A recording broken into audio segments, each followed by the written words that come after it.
Dobrý deň, vyzeráte úžasne. Ako ste zvolili outfit na dnešnú premiéru? Červená je farba, ktorú má moja obľúbená herečka, pani Meryl Streep. Mala ju aj na premiére, nosí ju všade a červená je farba, ktorá svedčí veľmi vám aj mne, lebo sme tmavovlásky.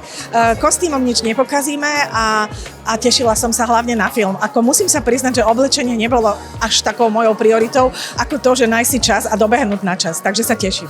Rada chodíte takto do kina? Máte na to čas? Áno, veľmi rada chodím. Posledne som bola v piatok na Michaelovi na filme a teraz sa teším na ďalšie. Ja som filo mol, ak to tak môžem povedať, a mám vždy veľkú radosť, keď je pekný film. Aj keď musím sa priznať, že stále je ich menej a menej, takže držím palce tvorcom. Tu máme Stanleyho Tucciho a máme tu Meryl Streep a potom sú tam tie krásne mladé herečky, ako, no mladé už vyše 40, pani Hathaway a myslím, že tam Emily Blunt, takže je sa na čo tešiť. Jednotka bola skvelá.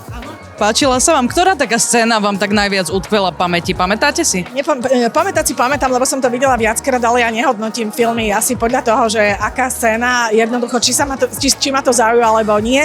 Svet modelingu je neuveriteľne náročný. Myslím si, že to vidia ľudia, ktorí milujú pozlátka, glamour and glitz a myslia si, že takto to funguje. Je to veľmi zložité, je to veľmi ťažké a preto je fajn, ak sa dokáže urobiť film, ktorý má v sebe aj trošku nadsázky a humoru.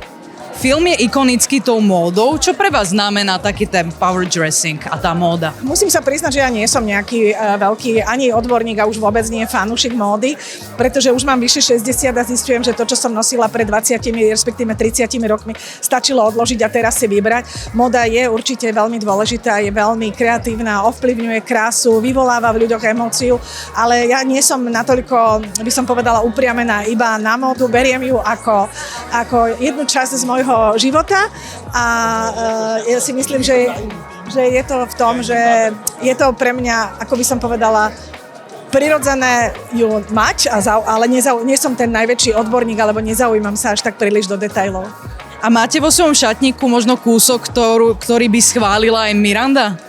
Ja myslím, že bielou košelou a čiernymi nohavicami nič nepokazím a pokiaľ viem, podľa vás, módnych stylistov a ľudí, ktorí určujú módu, bez takéhoto kúsku by nemala byť ani jedna z nás. Takže biela košela a čierne nohavice. A čo máte nové v živote? Čo plánujete tento rok? Už máme krásne počasie. Tak teším zo života z každého jedného dňa. Ja sa teším z toho, že stíham byť zdravá, chodím plávať a teším sa na leto a mám pred sebou, verím, že aj pekné dovolenky. A želám z celého srdca všetkým hlavne zdravíčko.